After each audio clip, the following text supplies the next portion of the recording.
अस्सलाम वालेकुम दोस्तों, कैसे हो? उम्मीद है कि सब खैरियत से होंगे। अल्लाह आप लोगों को ऐसे ही खुश रखे। आज का वीडियो पूरा सुनना, बहुत मज़ेदार है, बहुत दिलचस्प है, बहुत मालूमाती है और बहुत कुछ सीखने को मिलेगा।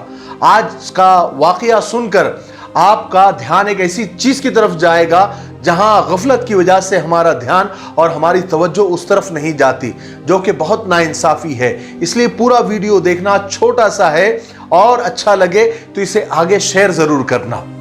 तो किस्सा यह है कि अदीब साहब थे, यानी राइटर, जो आर्टिकल लिखते हैं, मजमून लिखते हैं, किताबें लिखते हैं। तो एक दिन उनकी बीवी ने अदीब साहब से कहा, राइटर साहब से कहा कि अदीब साहब, आपने बड़ी किताबें लिखी हैं, बड़े आर्टिकल लिखे हैं, बड़े मजमून लिखे हैं, सारी दुनिया पे आपने लिखा, सारे जहां पे आपने लिखा, चांद सितारों पे आपने लिखा।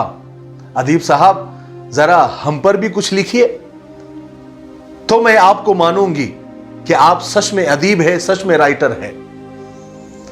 अदीब साहब तो परेशान हो गए, क्योंकि बेगम साहिबा के सामने इम्तिहान देने की बारी थी और उसमें पास भी होना था।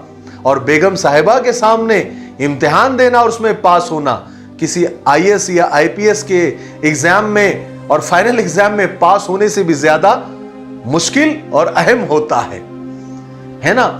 आदमी बाहर चाहे लंबी लंबी तकरीरें करे, उसके मिलियन में फॉलोअर हो, लेकिन अगर घर में उसकी बीवी उसकी फॉलोअर नहीं है या उसकी फैन नहीं है तो क्या काम का। इसलिए कहा जाता है कि अगर किसी इंसान की बाहर बहुत इज्जत है लेकिन उसकी घर में इज्जत नहीं है तो वो इज्जत खोखली है। इसलिए अगर किसी आदमी को देखना है कि कितना इज्जतदार है तो उसके घर में देखे, उसके महल्ले में देखे, उसके गांव में देखे। अगर वहां पर उसकी इज्जत है तो फिर उसकी इज्जत जो है वो मजबूत है और माशाअल्लाह है, खोखली नहीं है। अब बेगम साहिबा के सामने इम्तिहान देना और उसमें पास होना, ये एक बड़ा मुश्किल मरहला अदीब साहब के सामने आ गया था। मुझे एक लतीफ़ा याद आ गया, किस्सा कहिए, लतीफ़ा कहिए, जो भी है। एक बड़े बुजुर्ग थे, बड़े अल्लाह वाले थे और सारी दुनिया उनको मानती थी कि ये बहुत पहुंची हुई हस्ती है और बड़े बुजुर्ग है। लेकिन उनकी बीवी उनको गिनती ही नहीं थी, उनकी बीवी का कहना ही नहीं था, यानी मतलब वो मानती नहीं थी कि ये कोई बुजुर्ग आदमी है, ये कोई बहुत बड़ा आदमी है। एक दिन हुआ ये कि उस गांव के अंदर एक बुजुर्ग हवा में उड़ रहे थे। सारा गांव जमा होकर वो बुजुर्ग को देख रहा था। तो उनकी बीवी भी उस मजमे के अंदर खड़ी थी जो वो बुजुर्ग को हवा में उड़ते हुए देख रही थी। शाम में जब ये बुजुर्ग घर पर आए तो बीवी ने उनसे कहा, तुम काहे के बुजुर्ग बने फिरते हो, काहे के तुम अल्लाह वाले? बुजुर्ग तो वो है जो मैंने आज दोपहर में देखा और सारे गांव ने देखा, वो हवा में उड़ रहे थे, हवा में तैर रहे थे। तो बुजुर्ग कहने लगे कि अल्लाह की बंदी, वो मैं ही था, वो मैं ही था। तो बीवी कहने लगे, वो तुम थे, वो जो हवा में उड़ रहे थे वो तुम थे? कहा कि हाँ मैं था। हाँ, तभी मैं कहूं कि ये टेढ़े टेढ़े क्यों उड़ रहे थे। यानी बीवी ने वहां भी नहीं माना। तो बीवी, बोलने का मकसद ये है कि बीवी के एग्जाम में और बेगम साहिबा के एग्जाम में पास होना ये एक बहुत बड़ी बात होती है। बहरहाल अदीब साहब ने लिखना शुरू किया, लेकिन वो जेन्युइन अदीब थे माशाअल्लाह, बीवी और माँ की इज्जत करने वाले थे। अदीब साहब ने लिखना शुरू किया और हेडिंग दी, यानी उन्वान दिया, मेरा जादुई घर। आगे लिखा कि मैं, मेरी बीवी और मेरे बच्चे एक जादुई घर में रहते हैं। जादुई कैसे? मैं रोजाना अपने कपड़े मैले कुचैले उतारता हूं, लेकिन अगले ही दिन वो साफ सुथरे और इस्त्री किए हुए मिलते हैं।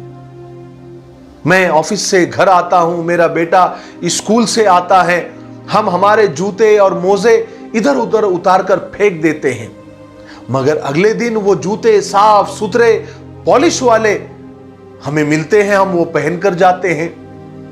हम देखते हैं कि रोजाना रात में कोड़े वाले बास्केट में कचरा भरा हुआ होता है, अगले दिन सुबह सवेरे वो बास्केट खाली मिलती है, कचरा साफ हो जाता है। मेरे जादुई घर में बच्चे खेलते हुए गंदगी करते हैं, لیکن اگلے ہی منٹ میں وہ گندگی صاف ہو جاتی ہے. ان کے کھیلوں کا سامان اپنے اپنے باکس میں ترتیب سے رکھ دیا جاتا ہے. چاہے میرے کپڑے ہو، چاہے بچے کے کپڑے ہو، چاہے میرا سامان ہو، بچے کا سامان ہو، ہم جدھر بھی پھینک دیں تھوڑی دیر کے بعد وہ سامان غائب ہو جاتا ہے اور ترتیب سے کسی کبڑ میں یا کسی اور جگہ پر الماری میں مل جاتا ہے. ادیب صاحب آگے لکھتے ہیں کہ ہر روز میرے جادوئی گھر میں میرے اور میرے بچوں کے پسند کے کھانے روزانہ الگ الگ بنتے ہیں. میرے جادوئی گھر میں روزانہ 1000 بار ماں ماں کی آوازیں سننے کو ملتی ہے. جیسے ماں نیل کٹر کہاں ہے، ماں میرا ہوم ورک کروائیں، ماں بھیا مجھے مار رہا ہے، ماں میرے کپڑے کہاں ہیں، ماں مجھے آج اسکول میں لنچ باکس لے کر نہیں جانا ہے، ماں آج بریانی بنائیں، ماں آج مجھے وہ چوٹیاں نہیں مل رہی ہے جو ہر روز یہاں سے لائن بنا کر چلتی ہے، ماں مجھے سینڈوچ کھانا ہے، ماں مجھے واش روم جانا ہے، ماں میری یہاں بک پڑی تھی اب نہیں ہے.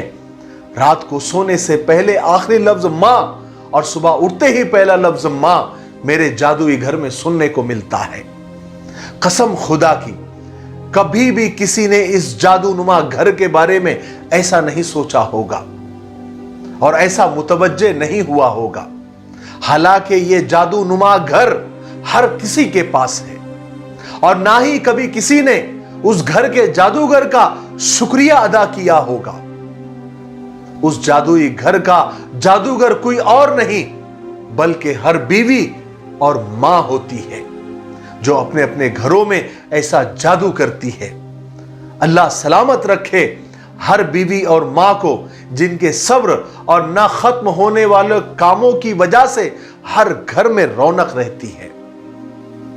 حیرت ہوتی ہے ان مردوں پر اور ان لوگوں پر جو اپنی بیوی کو اور اپنی ماں کو پریشان کرتے ہیں، ان کے نافرمان بنے ہوئے ہیں.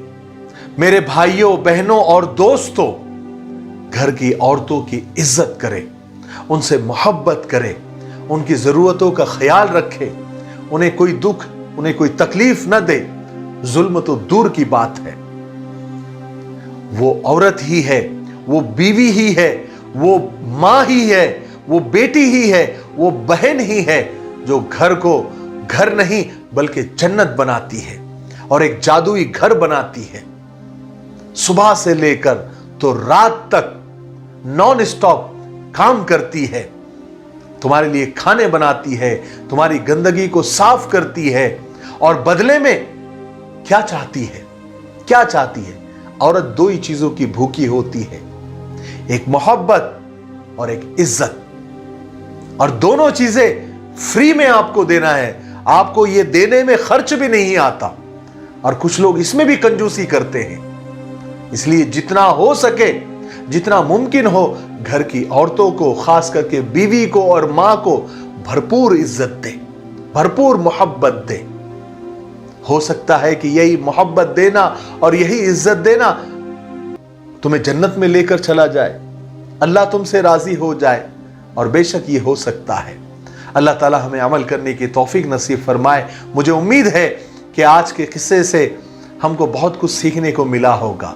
میرے لیے، پوری امت کے لیے، پوری انسانیت، پوری مانوتا اور ہمارے پیارے ملک بھارت اور یہاں کے امن و امان اور شانتی کے لیے خوب دعائیں کرتے رہیں. السلام علیکم ورحمۃ اللہ وبرکاتہ.